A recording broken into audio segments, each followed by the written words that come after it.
нархи таҳсил дар донишгоҳҳои тоҷикистон баланд аст. хадамоти зидди инҳисорӣ аз макотиби олӣ хостааст заминаҳои нархгузориро баён кунад.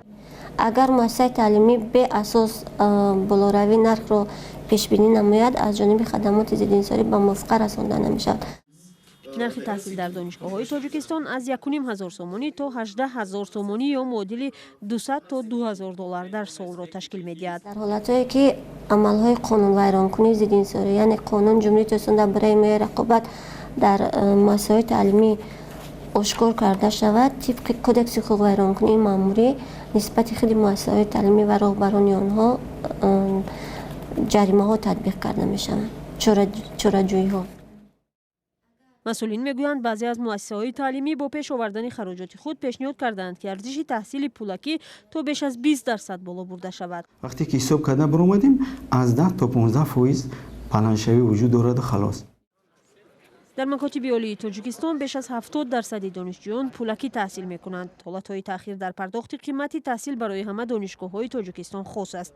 бисёр муҳассилон харҷи таҳсилро аз ҳисоби хешони муҳоҷир ва ё қарзи бонкӣ пардохт мекунанд. на ҳама қобилияти супоридани он қадар мисол шаҳрномаи донишгоҳ дорад. аммо касе ки мақсад дора метавона ҳамун мақсад месупора. хел